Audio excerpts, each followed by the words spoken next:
are allowed to supervise our children for 18 years is that it takes that long for them to get the basic habits of life down, like hygiene. My son Ryan is 14 years old and still requires constant reminders to brush his teeth. I remember when Ryan was teething. He lived in an apartment complex with paper-thin walls. Apparently, a child screaming is contagious because it didn't take long for our neighbors to begin screaming at us. One man even pounded on our wall one night and yelled, "Tell that kid to shut up!" He was a monk who had taken a vow of silence. Here we were walking him, rocking him, holding him close, and doing our best to comfort him. It hadn't occurred to us to just yell at him and tell him to shut up. Interesting concept, though. So I tried it. Shut up! Amazingly enough, silence did follow. Just enough time for the lad to reload his lungs for the big one.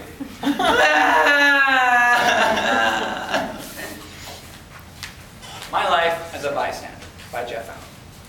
My Life as a Bystander by Jeff Allen. Frankly, I don't understand why kids today have such a problem with brushing their teeth. One of which is bubblegum flavored toothpaste. How cool is that? I had to brush my teeth with the peppermint flavored Coke my father used to burn the acid deposits off our car batteries. What do my kids get? Bazooka bubblegum flavored toothpaste. That's what. What's next? Brownie mouthwash? If it sounds like I'm complaining, I am. My sons have no idea how good they have it. Whenever my sons interrupt me with an "excuse me," I always give them the stock parental answer. In a minute. This only works when they actually know how long a minute lasts. My son Aaron once had a 20-minute conversation with me while I was on the telephone. "Excuse me, Dad." "In a minute, son, I'm on the phone." "Is it a minute yet?" "No." "Now?" "No." "Now?" "No." "Now?" "No." Went on and on until it finally hit me. The kid has no idea what a minute is. Ignoring a child's prattling isn't the answer either. Years ago, I was at a mall with my wife and our son, Ryan. Trying to keep up with the latest parental technology, my wife had our son on a leash attached to her belt loop. As we were talking, our little one began to wrap himself around his mother's legs. Eventually, he ran out of leash. And like a dog that's wound himself around a tree, he couldn't figure out how to turn around and go back the other way. Now the lad began to chant the chant. We've all heard it 1,000 times in malls, grocery stores, and restaurants all over the globe. Mommy, mommy, mommy, mommy, mommy, mommy, mommy, mommy, mommy, mommy, mommy, mommy, mommy.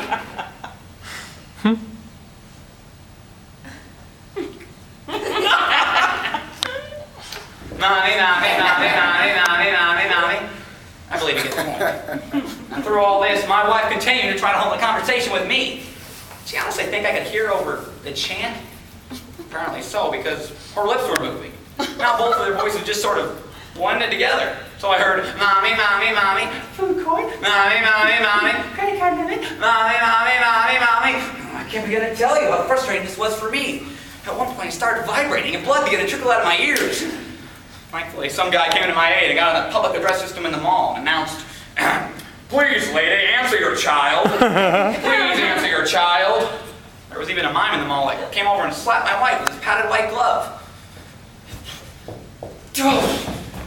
"Is your name Mommy?" Somewhere in the New Testament is a particular scripture I once saw. There's something about being slow to anger, quick to listen, and slow to speak. The reason I made note of the scripture was because it seemed like good advice that I might use someday. Someday came about 8 or 10 years ago. It was that time of night all parents relish.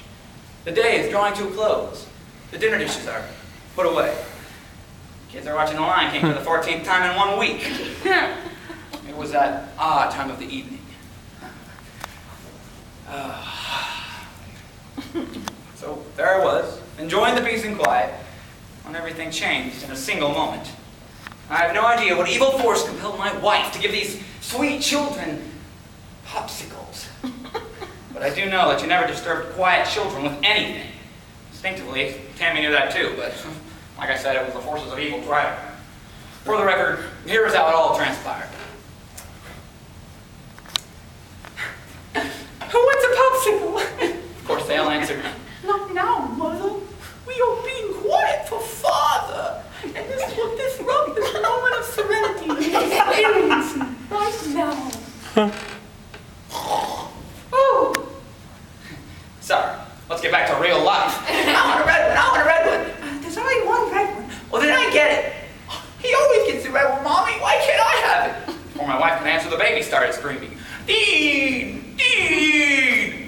my wife had to stop and ask Ryan to interpret, because he's the only one in the family who speaks fluent 2-year-old. According to our translator, the baby desired a green one.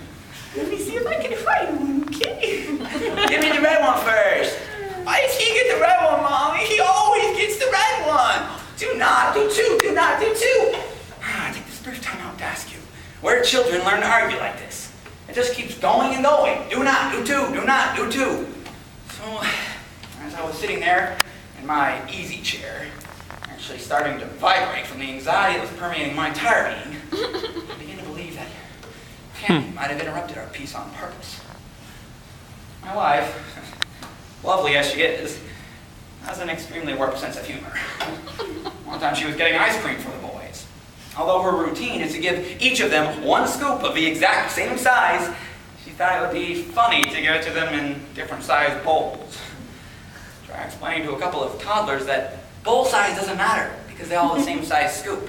Daddy, Aaron's got more than me. No, Ryan has more. Do not do two. Do not.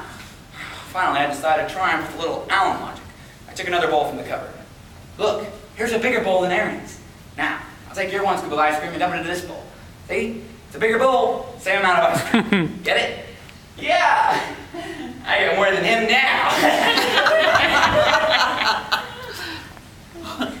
As long as my children are happy, I'm happy. Of course, a minute later, Aaron came strolling in. Dad, how come Ryan has more ice cream than me? He does not. Does two. Does not. Does two. Does not. Does two. So I got him a bigger bowl, put his one scoop of ice cream into it. Satisfied, he ran to the living room and began to taunt Ryan. Ha! Now I have more than you. Sure enough, into the kitchen walks Ryan. Dad, he's got more than me. An hour later, I had both kids eating their one scoop of ice cream out of 2 separate 55-gallon drums. I sat in her chair, laughing.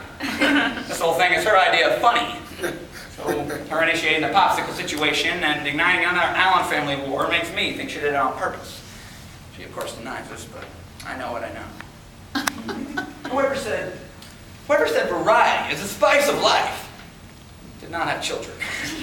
If you have more than one child, variety is the spice of aneurysms. I think someone should come up with a 24-pack of clear popsicles just for us parents and call it the Popsicle Disarmament Pack. I can see my kids even now digging through the box asking, what color can I have? Clear. They're all water flavored.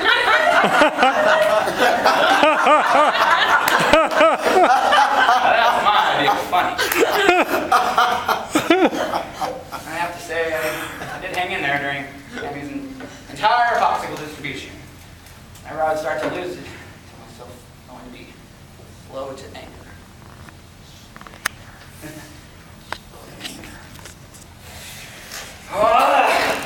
Shut up! Will you please just be quiet?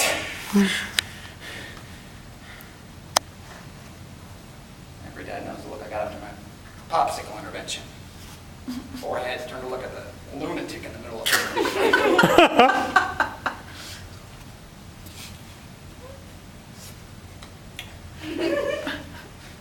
What is your problem? My problem? My problem! You want to know what my problem is? What difference does it make what colors they have? The baby's only 2! He doesn't even know its colors yet. Give him a red one. Tell him it's green. You can find out you tricked him when he gets into kindergarten. Right there. But Dad, I want the red one. It's just sugar, water, and food color. Reach in the box, pull one out and surprise yourself. We can all guess if the bad guy wasn't this point. It happens to all of us dads. After making a stand like that, it's one of the longest walks back to your chair you'll ever have to make. I could hear all the sniffles, so I turned around to apologize. Before I could, I noticed the baby was now holding up an orange popsicle and grinning from ear to ear.